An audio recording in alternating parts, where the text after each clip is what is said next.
Her güne ekmek. Yeremia 18. baş 4. yer.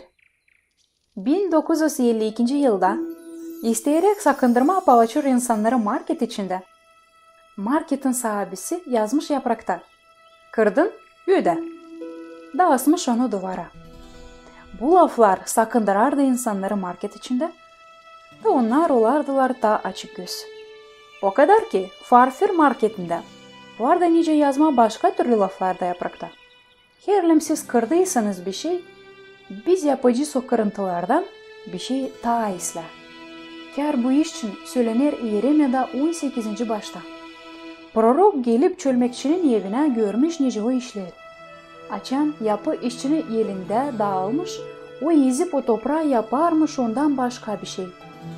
Allah demiş Yeremia'ya ki o var becerikli çölmekçi. Biz de varız toprak onun elinde. Onda var kuvvet ki değiştirme bizim yüreklerimizi ki uğratma bizden fenalı da yapma bir şey güzel. Yaratıcıda var kuvvet yenileme bizim yüreklerimizi. Kar yaşamak kırdıysa da bizi. O var usta, o ister hep yapsın bizden, bizim kırık yüreğimizden bir anılmış güzellik. O sıbıtmır bizi nice bir kırık çanağı.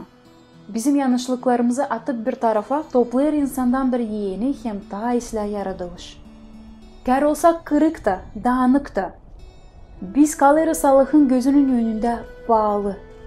Onun elinde dağınık ecel döner güzel bir yaşamaya. Hangisinden faydalı ona deyin. İşiderek hani Allah var nice değiştirsin ecelinizi. Siz duyar mısınız mutluluk hem usululuk yüreğinizde? Güvenin Allah'a.